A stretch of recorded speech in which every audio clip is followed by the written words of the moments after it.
इतिहास हमें अक्सर वीरों की विजय सुनाता है, पर कुछ कहानियां ऐसी होती हैं जो जीत से ज्यादा सिस्टम की हार को दिखाती हैं। एकलव्य की कहानी भी कुछ ऐसी ही है। ये कहानी सिर्फ एक अंगूठे की बलि की नहीं है, बल्कि उस सामाजिक व्यवस्था की है जहां प्रतिभा को उसकी जात, उसके पहचान और उसके अधिकार के आधार पर तौला गया। जब हम आज सिस्टेमिक इनजस्टिस शब्द का प्रयोग करते हैं तो अक्सर उसे मॉडर्न दुनिया से जोड़ देते हैं, लेकिन अगर गहराई से देखा जाए तो इसका सबसे पहला, सबसे कठोर और सबसे शांत उदाहरण हमें महाभारत के युग में ही मिल जाता है। एकलव्य। एकलव्य एक राजा का पुत्र था, निषद राज हिरण्यधन का बेटा, लेकिन राजपुत्र होने के बावजूद वो उस सामाजिक ढांचे के बाहर था जिसे उस युग में शिक्षा के लायक माना जाता था। द्रोणाचार्य जैसे गुरु के लिए शिक्षा सिर्फ कला या ज्ञान का विषय नहीं थी, बल्कि अधिकार का प्रश्न थी। कौन सीखेगा और कौन नहीं, ये निर्णय शस्त्र से नहीं, वर्ण से होता था। एकलव्य ने जब द्रोणाचार्य से शस्त्र विद्या सीखने की इच्छा प्रकट की तो उसे किसी योग्यता के अभाव के कारण नहीं, बल्कि सिर्फ अपनी पहचान के कारण ठुकरा दिया गया। यहीं से शुरू होता है उस अन्याय का सिलसिला जो चुपचाप होता है, बिना किसी शोर के। क्योंकि सिस्टेमिक इनजस्टिस कभी भी खुले रूप से तलवार नहीं उठाता, वो सिर्फ दरवाजे बंद करता है। एकलव्य के लिए भी दरवाजा बंद कर दिया गया, लेकिन जो लोग सिस्टम के बाहर धकेल दिए जाते हैं उनके पास दो ही रास्ते होते हैं, या तो टूट जाना या फिर खुद का रास्ता बनाना। एकलव्य ने दूसरा रास्ता चुना। जंगल के सन्नाटे में उसने मिट्टी से द्रोणाचार्य की मूर्ति बनाई। ये मूर्ति सिर्फ एक गुरु का प्रतीक नहीं थी, बल्कि उस सपने का प्रतीक थी जो उससे छीना गया था। हर दिन हर पल उस मूर्ति के सामने खड़े होकर एकलव्य ने धनुर्विद्या का अभ्यास किया। न कोई गुरु की डांट, न कोई प्रशंसा, न कोई शाबाशी, सिर्फ उसका निशाना, उसकी तपस्या और उसकी लगन। ये वो शिक्षा थी जो बिना सिस्टम के मिली, पर सिस्टम से ज्यादा शुद्ध थी।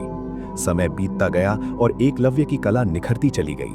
इतनी कि एक दिन जब द्रोणाचार्य और उनके शिष्य जंगल से गुजर रहे थे तो उन्होंने एक अद्भुत दृश्य देखा।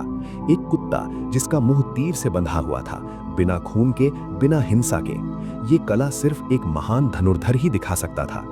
द्रोणाचार्य समझ गए कि ये कला उनके सबसे प्रिय शिष्य अर्जुन से भी आगे जा चुकी है। यहीं पर कहानी का सबसे कठोर मोड़ आता है।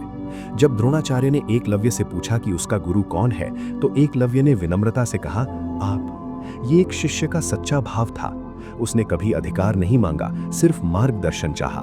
लेकिन सिस्टम को ये सच बर्दाश्त नहीं होता, क्योंकि जब सिस्टम के बाहर का व्यक्ति सिस्टम के अंदर वालों से आगे निकल जाता है तो सिस्टम अपनी रक्षा करता है, न्याय से नहीं, नियम से।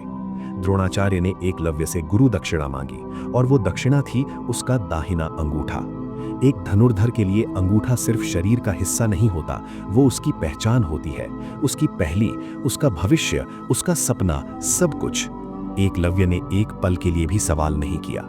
न उसने कहा कि उसे कभी शिक्षा नहीं मिली, न उसने अन्याय का आरोप लगाया। उसने चुपचाप अपना अंगूठा काटकर गुरु के चरणों में रख दिया। यहीं पर सिस्टम जीत जाता है और एक प्रतिभा हार जाती है।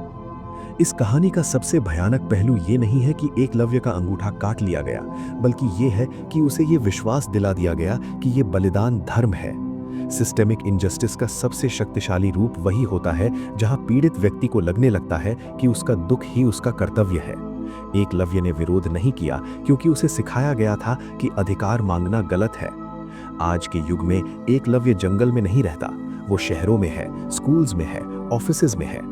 वो बच्चा जो टैलेंट रखता है पर रिसोर्सेज नहीं, वो एम्प्लॉय जो काम सबसे अच्छा करता है पर पहचान सही नहीं, वो आवाज जो सच बोलती है पर सही जगह से नहीं आती। आज भी उनसे अंगूठा नहीं पर उनके मौके काट लिए जाते हैं, प्रमोशन के नाम पर, एडमिशन के नाम पर, अपॉर्चुनिटी के नाम पर। सिस्टम आज भी वही है, बस रूप बदल गया है। एकलव्य की कहानी हमें ये नहीं सिखाती कि गुरु गलत था या अर्जुन गलत था। ये कहानी हमें ये दिखाती है कि जब कोई सिस्टम अपनी श्रेष्ठता बचाने के लिए नियम तोड़ता है, तब वो न्याय नहीं, शक्ति का उपयोग करता है।